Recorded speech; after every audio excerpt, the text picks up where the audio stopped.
السلام علیکم، آپ دیکھ رہے ہیں بول نیوز، میں ہوں سید رضی اور میں ہوں گوہر اشرات۔ ہیڈ لائنز آپ جان چکے۔ بلیٹن کے آغاز میں آپ کو بتائیں کہ انتخابی مہم کا وقت ختم ہو گیا۔ کون ہوگا نیا حکمران؟ عوام کس کا کریں گے انتخاب؟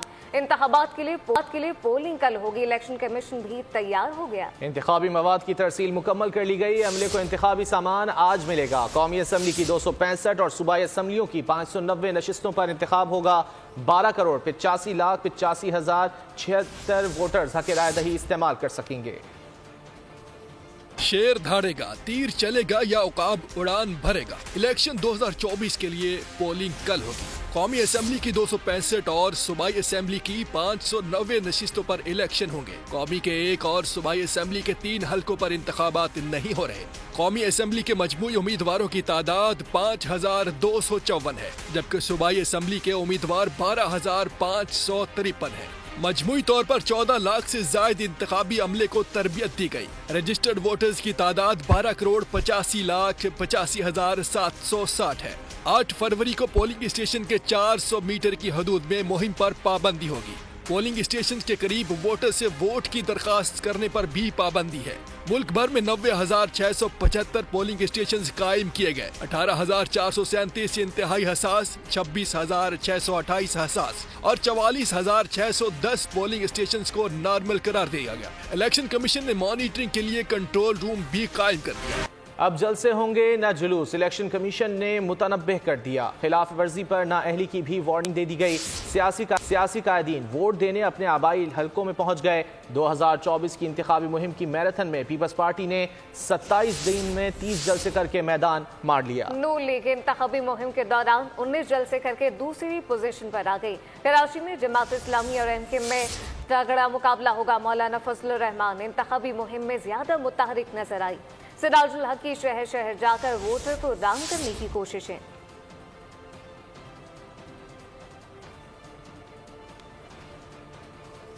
ووٹ کاسٹ کریں، قومی ذمہ داری نبھائیں، اصل شناختی کارڈ کے ہمراہ متعلقہ پولنگ اسٹیشن جائیں۔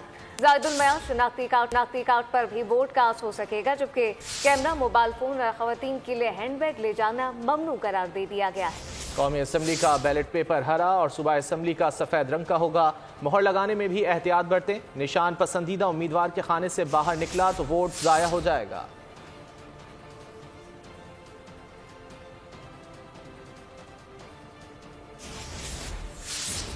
حکمرانی کی جنگ دوڑ میں بڑے بڑے نام آمنے سامنے۔ این اے 130 لاہور سے نواز شریف کے مد مقابل یاسمین راشد ہیں۔ این اے 119 سے مریم نواز قسمت آزمائیں گی۔ شہباز شریف این اے 123 سے میدان میں اتریں گے۔ این اے 127 پر بلاول بھٹو اور عطا تارڑ آمنے سامنے ہوں گے۔ این اے 117 سے آئی پی پی صدر علیم خان امیدوار، جبکہ N A 44 D I Khan میں بھی بڑا دنگل ہوگا۔ مولانا فضل الرحمان اور علی امین گنڈا پور مد مقابل ہیں۔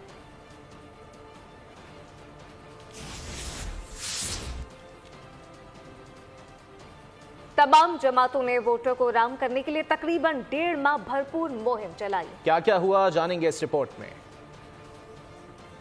الیکشن 2024 تمام جماعتوں نے بھرپور مہم چلائی۔ بلاول بھٹو زرداری سب سے پہلے میدان میں اترے۔ 27 دسمبر کو لاڑکانہ میں اپنے منشور کے خدوخال کا اعلان کیا۔ پھر جلسوں کی میراتھن شروع ہوئی۔ چیئرمین پیپلز پارٹی نے 27 دنوں میں 30 جلسے کیے۔ نون لیگ بعد میں میدان میں اتری لیکن بھرپور جلسے کیے۔ نواز شریف، مریم نواز، شہباز شریف اور دیگر قائدین نے کارکنوں کا لہو گرمایا۔ جماعت اسلامی کی جانب سے بھی ملک بھر میں بڑے جلسے کیے گئے۔ سراج الحق نے ملک بھر میں جلسے کیے۔ حافظ نعیم الرحمان نے کراچی کا محاذ سنبھالے رکھا۔ کراچی، حیدرآباد اور دیگر شہروں میں ایم کیو ایم پاکستان نے کئی جلسے کیے۔ خالد مقبول صدیقی اور مصطفیٰ کمال نے پرجوش تقاریر سے کارکنوں کو وارم اپ کیا۔ جے یو آئی کے سربراہ مولانا فضل الرحمان نے بھی بھرپور جلسے کیے۔ جے یو آئی نے خیبر پختونخوا، بلوچستان، پنجاب اور سندھ میں بھرپور مہم چلائی۔ استحکام پاکستان پارٹی کا زیادہ فوکس پنجاب پر رہا۔ جہانگیر ترین اور علیم خان نے روزانہ کی بنیاد پر جلسوں اور کارنر میٹنگ سے خطاب کیا۔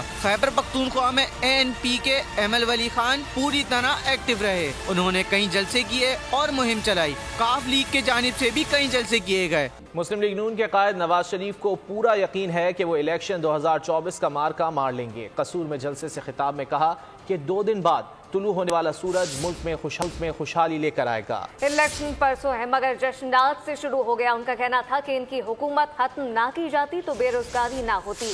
جن فراڈیوں نے ملک کا ستیہ ناش کیا انہیں عوام کبھی واپس نہیں آنے دیں گے۔